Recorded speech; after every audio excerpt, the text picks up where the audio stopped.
we got in the car and we rode to Druid Ridge Farm with all the other cousins, all the other aunts and uncles, and we had Christmas at Grandma and Grandpa's, and it will stay with me for my whole life.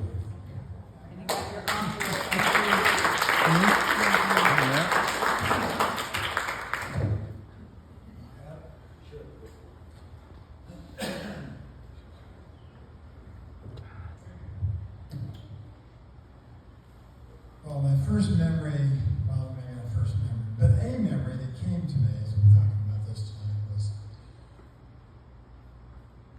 my mother took me up to the farm there, and if you looked at the front of the house, it was a bedroom in front right as you're looking at the house from the street. And my mother dropped me off, and Grandma showed me around, put me in the room there in the front. Must be all right. I mean, Grandma was a great hostess. That's why many of the other daughters were great hostess, because Grandma was. She loved entertaining. So, what was the purpose of me being there by myself? My mother dropped me off. Surely he was going to be born. I didn't quite understand that at the time.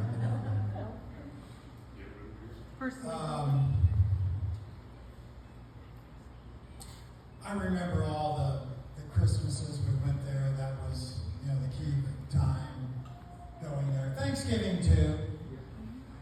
And I remember, how can I forget, and I've seen a picture in the past of Grandma and Grandpa bought pajamas, all the same pajamas for all the boys, all the cousin boys.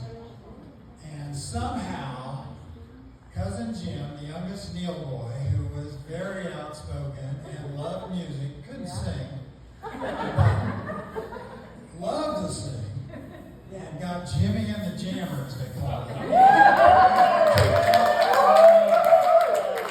can never forget that. And I don't know what it was. I had to start trying to count out 25, 30 people jamming in that house. Man, that was a lot of people. A lot of food, and a lot of fun. A lot of great memories. In the garage. But let's see. I do remember going to, on the way, Jane went with us on the way out to Whittier, California for the Quaker 5-year meeting, whatever it was at the time. Whittier, California. And boy, we got to coming in the edge of Las Vegas. And the light, it was kind of twilight, lights were just lighting up in Vegas, and Grandpa George looking around, well, look at this, look at that. We're all like wide-eyed looking at Vegas. It's nothing like it is today. And yeah, let's find a place, we'll stop up here, walk around a little bit, Grandma was in the back with, I don't know where was I in the front? I don't remember. But you and, what was the kid there? Ted. Living good, whatever. And suddenly, as we got a little far into Vegas, right after George said, yeah, let's find a place to stop, Grandma, Fletcher Castle said, we're not getting out of there with all that sin. And that was it. We continued on through Las Vegas to the far side of Las Vegas to a nice little hotel. And George said, yeah, I guess we better stop here. So anyway, happy wife, happy life, right? Many other stories we could share. Who's next? Who's in the age? Shari. And there's many others behind us.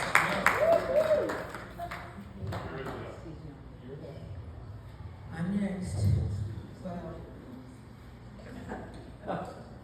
Thank you. Yes.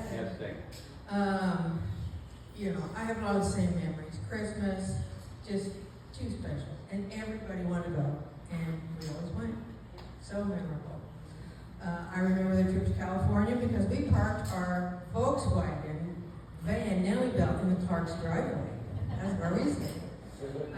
And that was Grandma was the outgoing president of Quaker Women, and Grandpa was the incoming president of Quaker Men. So that was a great trip. A lot of us went. A lot of majors went. It was great. As far as the farm, I have like snippets of memories, like picking corn. I think in October we must have had 2 days off school for teachers' meetings or something, because we always went to the farm and it was corn picking time. And we would ride in the wagon in the back. This is before, ear corn. That's right. And, you couldn't stand too close to where it came out, or, it would hit you in the head.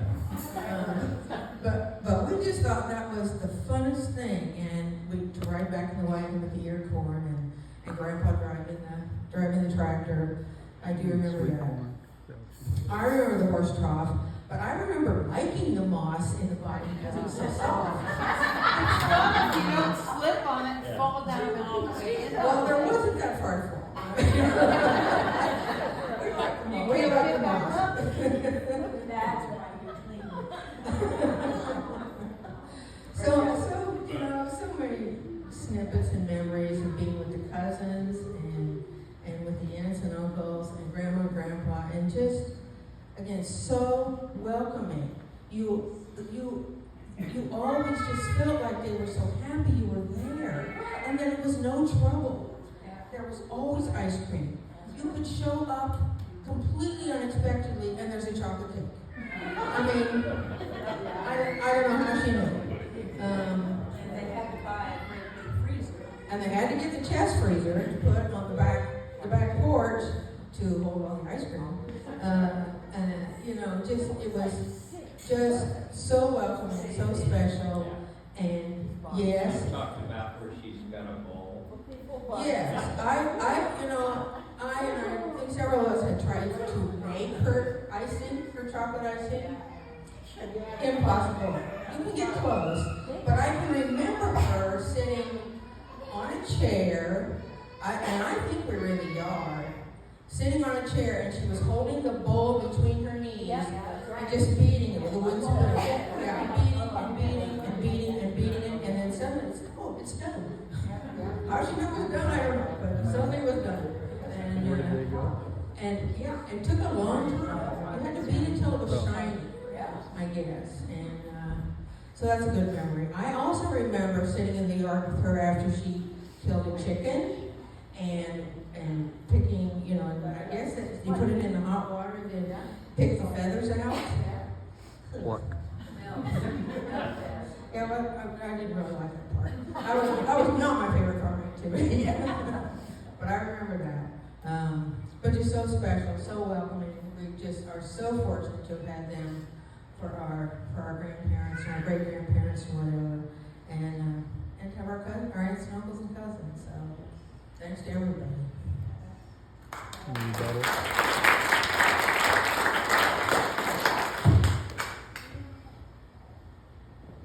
I was waiting till last because I wasn't sure what I was going to say. So it gave me food. So when we went to Las Vegas, we went into a casino and my mom wanted me to put the coins in the slot.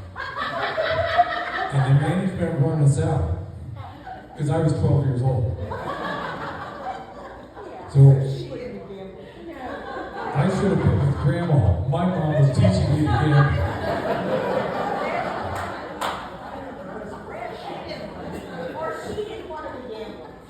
Yeah. And by the way, Ann and Alan, I think you were with us, Ian. Is that 64 or 65? 64. When we left LA to return home, Jane went with us. Yeah. 2 weeks, we went up the coast and back, and you came on to help take care of the little Koreans that we had. So, That trip? you probably don't remember that. Anyway, that was a great trip. But wherever Grandma and Grandpa went, they were fun. Right? Mm. Okay, so, jolly old Grandpa, jelly's good for the belly. Remember any other sayings? There's better men, they're scared. Easy to get married, how to keep house. What? Easy to get married, how to keep house. Easy to get married, hard to keep house. What's that? Evening smells. Evening smell. Maybe a little toe jam. Jelly's good for the belly. Yep, ice cream, ice cream. Goodness gracious, Lance says, Agnes Bob Francis. Stephen Beane. That's what he said to me when I came back from college. Those rolling pompadours. Who? Yeah, the rolling pompadour. Okay. How about, what? Mine beat that rolling pompadour. Somewhere in June, I played a tune. Somewhere in France, I tore my pencil. Yeah. Had to do that one. Yeah. Mama wears my DVDs, I wear her silk shoes.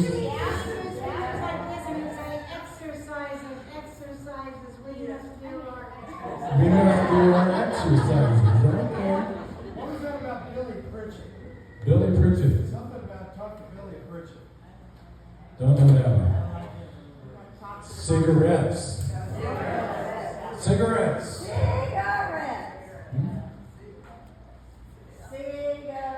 Cigarettes. And I mentioned this once before, but I remember he hired a guy that was farming, out running the tractor. I remember what field he was in, out there down East Place across the bridge.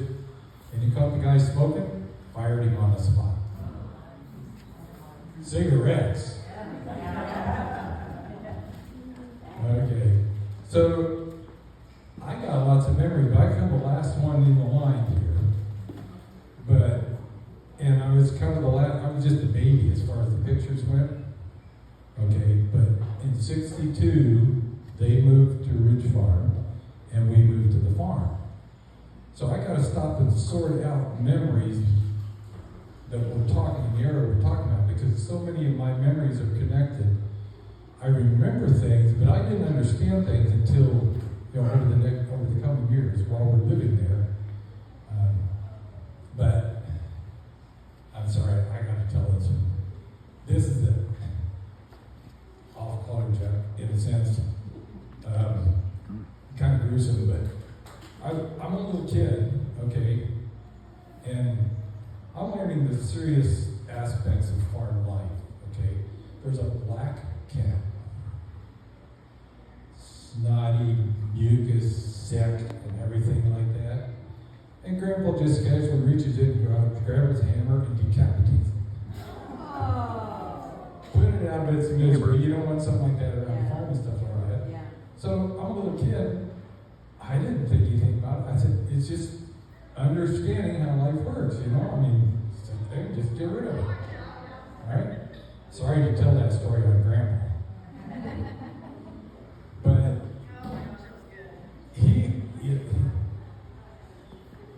I wrote this in the book, okay, so I can say again, I learned what a bitch is from Grandpa.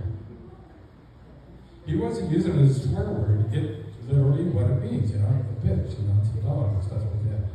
That's the closest, almost the closest I ever heard to Grandpa swear, okay? But he didn't really, he wasn't foul-mouthed at all. But he was quite vocal. Okay. It's a good thing he had Grandma balancing out. But here, you guys all described something that I learned a word this week that encapsulated a lot of what was described about Grandma's father.